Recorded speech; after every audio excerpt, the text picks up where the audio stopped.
Je suis Guillaume Ginès, je suis chargé de recherche CNRS au laboratoire Gulliver à l'ESPCI Paris.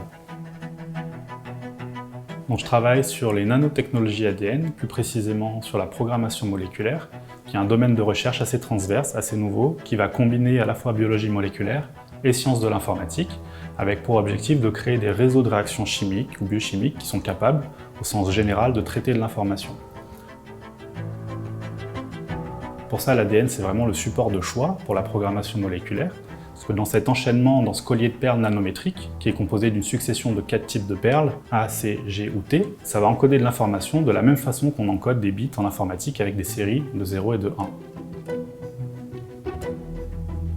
Au laboratoire, on explore plusieurs axes de recherche autour de cette programmation moléculaire, des axes plus fondamentaux, qui visent par exemple à recréer, à mimer certains comportements du vivant, comme par exemple des oscillateurs biochimiques qui vont mimer nos horloges biologiques. Et on a aussi des axes plus appliqués, comme par exemple pour le diagnostic moléculaire, où on va s'efforcer de créer des réseaux chimiques qui sont capables de mesurer différents types de biomarqueurs, liés par exemple à des pathologies comme les cancers ou les maladies neurodégénératives. Pour ça, ce qu'on va faire, c'est qu'on va prendre l'échantillon du patient, on va le mélanger avec notre programme qui est capable de mesurer un ou plusieurs marqueurs, on va l'émulsifier dans des gouttes microfluidiques, de façon à ce qu'il n'y ait plus qu'une seule molécule d'intérêt par goutte dans chacune des gouttelettes.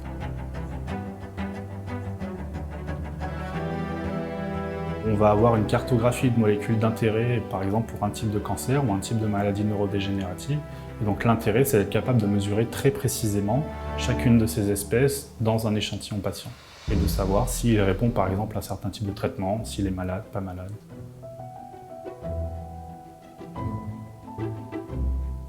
C'est vraiment un champ de discipline très ouvert qui traverse un peu toutes les disciplines, de la physique, de la biologie, des mathématiques et des sciences informatiques. Parmi les rencontres qui m'ont marqué, il y a évidemment celle de Yannick Rondelez, qui est vraiment la personne qui m'a initié à ce domaine de la programmation moléculaire lors de mon premier postdoc au Japon. Ça a été aussi l'occasion pour moi de rencontrer Anthony Génaud, qui était aussi un collaborateur proche. Il nous a malheureusement quittés cette année, mais il laisse derrière lui évidemment une trace indélébile de son passage au niveau de cette recherche en France qui s'effectue. Donc c'est vraiment mes deux mentors dans ce domaine de recherche.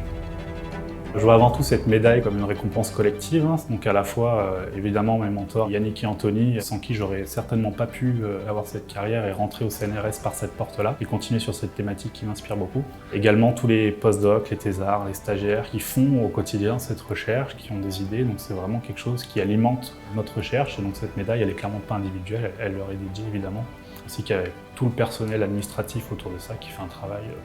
pour qu'on puisse travailler au quotidien. Ça paraît trivial à dire, mais passer des commandes, gérer les budgets, etc., c'est quelque chose de très important également dans notre recherche.